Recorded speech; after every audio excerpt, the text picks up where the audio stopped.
बना माल बनाओ माल बना गाड़ी बकते माल ना की रे সেই মাল মাল কাটাটা মাল আর খাবো না, নেশা লাগে গেছে বহুত।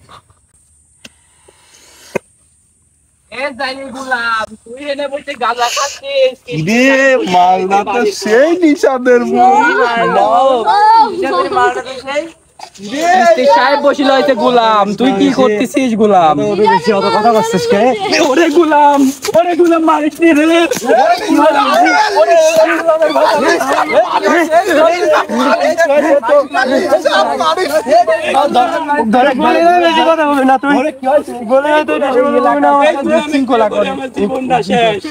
এই গোলামে বিয়ে করে আমার জীবন শেষ।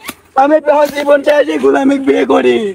এই গোলাম প্রতিদিন ধরে মারে গোলাম। এই গোলাম প্রতিদিন ধরে মারে।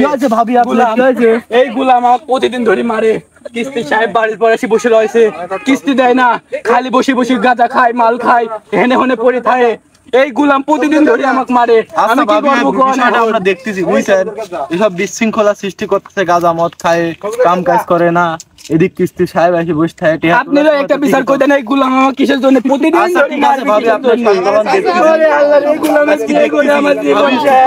আমরা দেখতেছি বিষয়টা। ঠিক আছে ভাই, কি সমস্যা কি আপনি এখন? তো গাঁজা মদ খায় এসে ভাবিক যে মারধর করে, এলাকার লোকজন কি বলে? আপনার জন্য তো এলাকার সমাজ নষ্ট হয়ে যাচ্ছে। যা হয়েছে ভাই, এবার ভুল হয়ে গেছে, মাফ করে দেন।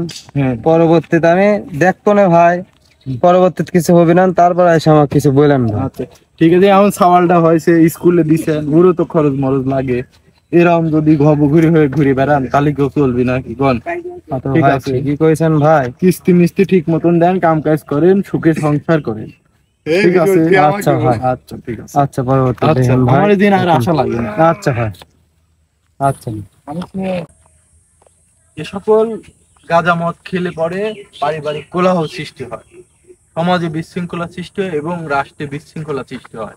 তাই আমরা সকলেই নেশা থেকে বিরত থাকবো, নেশা ভান করব না, সমাজের ক্ষতি হবে না, দেশের ক্ষতি হবে না, রাষ্ট্রের ক্ষতি হবে না এবং সবাই সুস্থভাবে জীবনযাপন করতে পারবো। তাই আমরা আজ থেকে মাদককে না বলি, সকলে হাত তুলুন।